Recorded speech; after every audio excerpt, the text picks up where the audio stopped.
So today you guys are visiting a project out in Morris, Illinois, building a large warehouse over 1.3 million square foot. October 12th it started. Obviously it's a rough time to start a job in Illinois.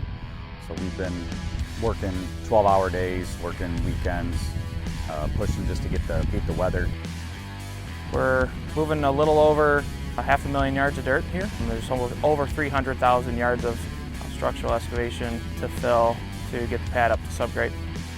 We're roughly moving 15,000 yards a day on average. I believe our biggest days have probably been somewhere between 22 and 25,000 yards. We've been dealing with a variation of soil conditions. The east side of the project is a real silty, sandy material. We've been running backhoes, loading haul trucks on that side of the job. And then the other side of the job, we're utilizing quad track tractors, pulling scraper pans on more of the hard gray clay material.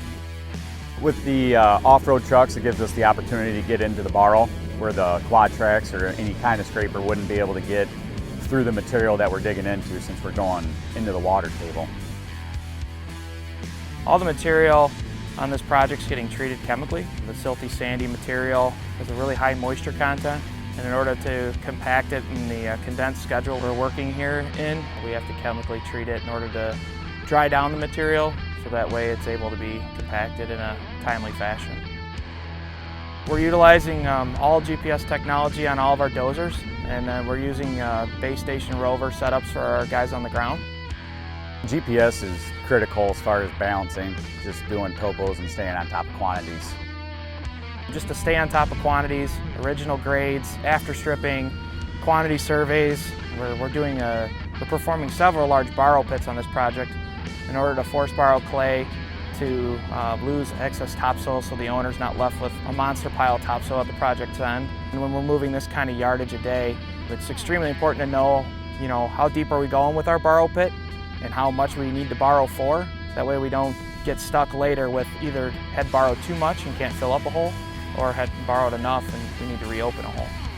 The goal is always to have a balanced project at the end, which is pretty tough when you're talking 600,000 cubic yards and trying to move 25 of it a day and staying on top of it perpetually is definitely a challenge, but GPS, without it, I don't know how we would get there.